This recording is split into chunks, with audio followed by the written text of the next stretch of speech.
Hello everyone from Patio Frutal, the fruitful yard. Today is April the 29th, and today is exactly 1 month since I pick up my fig plants from the root cellar. And I want to show you what I have going on in this whole month. As you can tell, greenness is all around. And you know, it was quite a change for them this year, since it was a very cold April, and we have too many frosty nights for this month. But anyway, inside the greenhouse, that don't really matter all that much because we have little heaters. Give best, and well, for the night temperatures, that really didn't matter much because they were protected. And but what I want to show you is the tremendous amount of breva figs that are on many of the plants. I have too many varieties here. Some produce breva, some don't.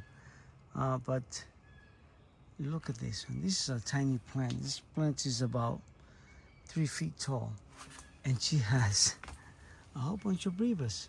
I mean, she didn't drop many, and she's doing this at Brunswick.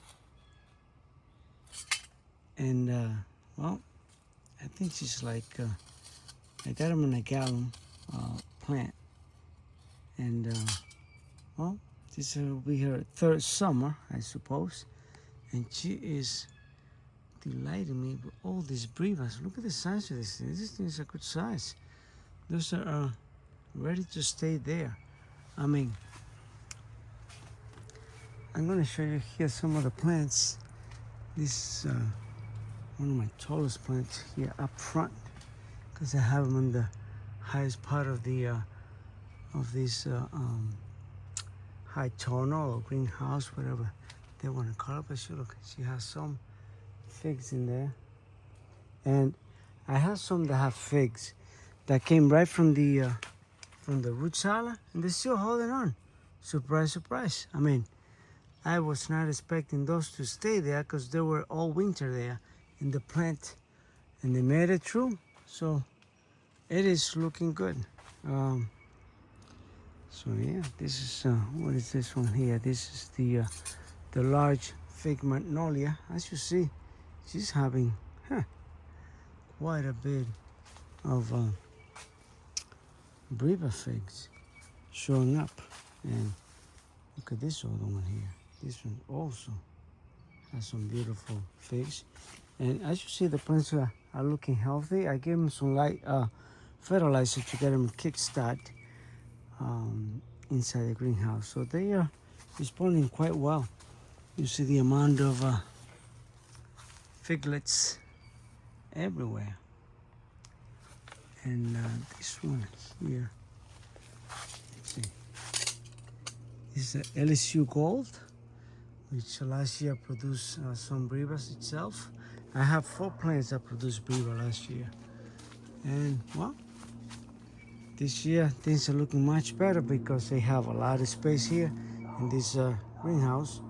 This is 30 by 10 feet. So they have ample space for me to get them started compared to the other greenhouse, the small one that is only 10 by 12. Well, they have quite the space. Now this one up here, this is another fig that made it through the winter inside the greenhouse, the root cellar. And I don't know if that fig, yeah, no, that's not gonna make it. Again, I touch and feel spongy. So that one is on its way out.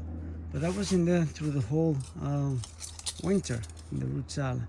This is the Shea, which also produced last year some brevas, and this year, well, she's making no exception. She's have tons of little figlets going around. And well, this is quite exciting.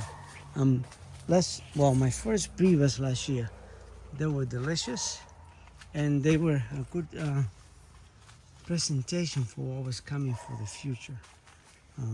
So, yeah, it's funny how you see these little figlets. Each one, see if you focus better. They have their own shape and their own coloration. This one have like an ashy texture to it, and it's a very healthy. This is this will be a first time in producing fig. This I don't even know how to pronounce his name. 7 La Mayaya fig. It's a weird way to pronounce that plant, but I want you to see this one is the most prolific one. This one got figs galore. I mean, you can look at this. Everything is covering these tips. And this is the Olympian fig, which produces a nice main crop.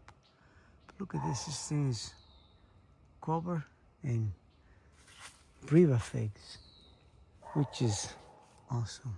Awesome.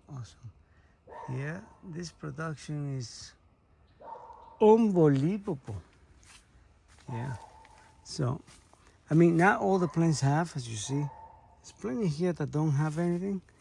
It's not that they're not mature enough. It's just some species don't produce any brebas. Yeah, look at this one here. This one is covered too. And this is a Violette de Bordeaux, which produced last year breba. And she is loaded. She is loaded. Yeah. Look at this one. First time producing too. Some brebas there. And this one is a Napoli. Napoli too. First time producing brebas. And this one here is a Desert King. And this one is an Olympian. And they are producing quite a bit. Not bad for first timers producing brebas. Look at this. This will be awesome. I'm gonna have some of these plants are gonna stay inside the greenhouse, but in the ground. So they are just getting the soft started. The reason why they're not in the ground yet is because it's a tight space here for me to be walking around with permanent plants. So I need to have the flexibility to move around. But that is the progress, and I'm quite excited with it. Everything is looking nice. And, well, we'll give you another update, another couple of weeks, which I'm going to probably be placing them in the outside or leaving them up here in the greenhouse with, I just got a sunblock, a sunshade fabric, which is going to protect them 40%. And they should get used to the sunny out there so they don't get sunburned when they go and face the real heat of the sun. So, yes, so I'm gonna show you the outside so you see how the temperature, how the weather in New England is. Still, see all my big trees, they all starting to bud out, but that's about it. They haven't opened the leaf yet. So, yeah, and that is my garden area.